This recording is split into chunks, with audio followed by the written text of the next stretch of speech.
Jinulun kisah sebuah riwayat, kisah barotat di Aceh Raya. Lengkaru Aceh timur ngon barat di sebuah tempat meno calitra. Nasidro ane di mosi at lam jet saat dua ngon poma ditanyang bak ma ayah jinopat hai jinopat ulun rindu tat kena erupa. Nyomanteng hudep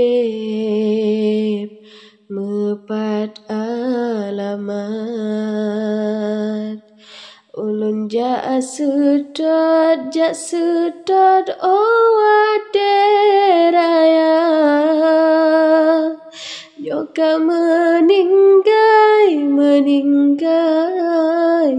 mepat ke jerat ulun jak siat lun baca doa. Hudip di poma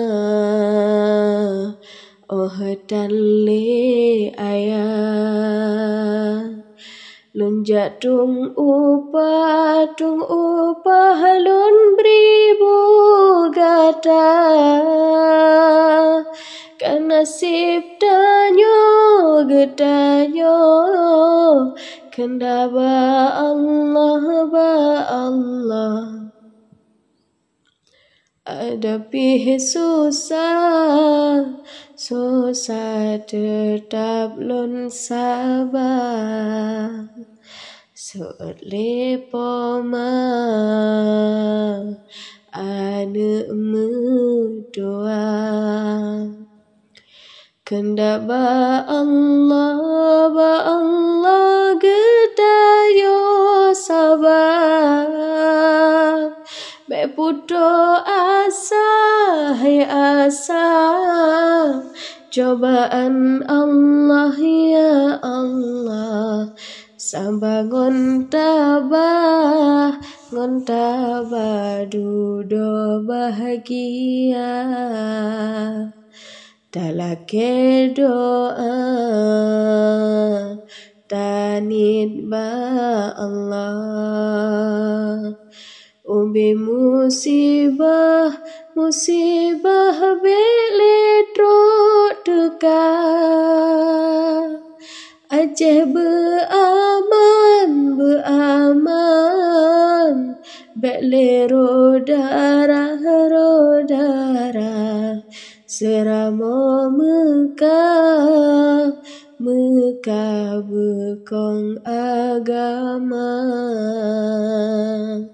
Seramo Mekah bekong agama.